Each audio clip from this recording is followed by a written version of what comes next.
All right, today we're going to tackle a tough but really important topic, a hidden history of war crimes within the U.S. military. Now, this isn't about opinions or taking sides. It's about looking at the documented source material, understanding the events as they were first reported and then as they were later uncovered. So let's start with this. Imagine you're a soldier. You've just been convicted of murder, and your sentence is so light, your first reaction is, 5 years for that? That is a direct quote, and it just perfectly frames our entire conversation today, because it's not just about the crimes themselves, but about this deeply unsettling question of accountability that seems to follow. So let's kick things off in Vietnam, February 1970. The story of what happened at Sun Phong didn't start in a chaos of battle. It started with a direct order, an order for revenge.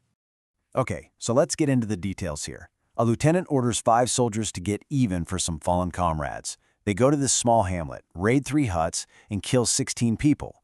And who were the victims? Every single one was an unarmed woman or child.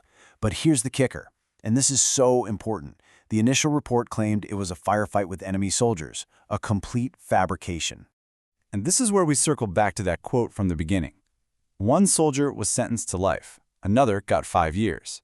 But then a major general stepped in and reduced both sentences. By 1971, both men were free. They served less than a year. It really makes you ask some serious questions about how military justice worked back then.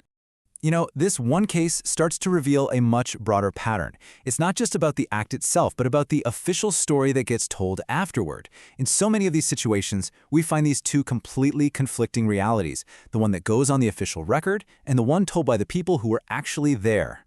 And this slide just lays that conflict bare. In 1969, at least 13 unarmed women and children were killed. The commander, Bob Kerrey, who, believe it or not, later became a U.S. Senator, said it was a tragic mistake during a firefight. But a member of his own team, Gerhard Klan, tells a totally different story. He says it was a deliberate execution ordered to keep them quiet. So what was the official outcome? For an operation where at least 13 unarmed civilians died? Well, the unit followed a report saying they'd killed 21 Viet Cong soldiers.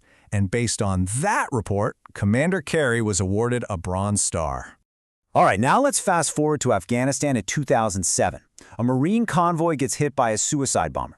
According to tons of Afghan witnesses and human rights groups, what happened next was just pure terror.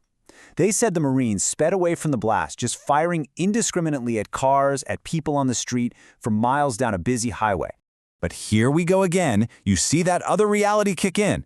A formal Marine Corps inquiry looked into it and came to a totally different conclusion. They decided the Marines were caught in a complex ambush and did what they had to do. They said only 5 to 7 adult men were killed, and they dismissed all the witness testimony as vague. In the end, no charges were filed. None. Now, the battlefield isn't the only place these stories come from. The source material we're looking at also takes us behind the closed doors of U.S. military prisons, and it focuses specifically on how detainees were treated. At the Bagram prison in Afghanistan, there was this documented interrogation technique called a peroneal strike. And look, these weren't just random beatings. No, this was a specific, severe blow to a nerve cluster on the leg. It's a technique designed to cause as much pain as possible and do lasting damage. More than 100. That's how many times a prisoner named Delaware was hit with these strikes. He was a 22-year-old taxi driver who weighed just 122 pounds. And this all happened in a 24-hour period. The really tragic part? Interrogators later came to the conclusion that he was probably innocent all along. Delaware died from his injuries. The abuse was so severe. I mean, just listen to this description from the medical examiner. It's hard to even process. And the source material notes that, while a few soldiers were punished, the sentences, like a few months in prison, were seen by many as shockingly light. So, what's the thread connecting all this? Vietnam, Afghanistan, events that are decades apart? Well, the source material points to this really disturbing pattern. It's not just about the violence itself, but about the official stories that are crafted to conceal the truth. And when that happens, you get this system of impunity, where cover-ups become just as much a part of the story as the event itself.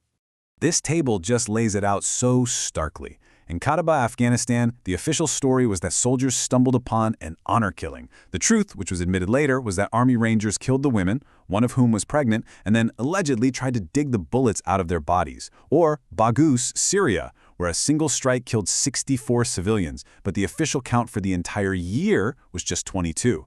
And you can go all the way back to 1945, where the execution of German prisoners was just never reported. And let's just zero in on that Bahu strike for a second. After the New York Times broke the story, the military launched an investigation. Their official conclusion? That strike, the one the Times said killed 64 civilians, actually killed 52 enemy fighters and only 4 civilians. And once again, the official line was that no laws of war were violated. The most crucial point to take away here is that these aren't just isolated incidents, tied to one specific war or one generation. What the source material presents is a long, often hidden, and deeply unsettling history that seems to span across America's conflicts. This timeline really puts it all into perspective. We're going from the massacre of around 200 Piegan Blackfeet people in 1870 to the execution of German POWs in World War II, to the massacres in Vietnam and the raid in Afghanistan. The details change, the locations change, but the core elements, the killing of non-combatants and the cover-ups that follow, they just keep appearing again and again. And don't think for a second that this idea of concealment was just happening on the ground level. It went all the way to the top. This is an entry from the private diary of one of America's most famous generals, George S. Patton. He is directly acknowledging, in his own words, that his men murdered prisoners of war, and he's writing about his hope that they can keep it quiet. And that just leaves us with a final, really difficult question. The history we've just walked through was so often denied, covered up, or officially contradicted. It forces you to ask, if the truth of what actually happened is systematically hidden from view, what does justice for the victims even look like? It's a question with no easy answer at all.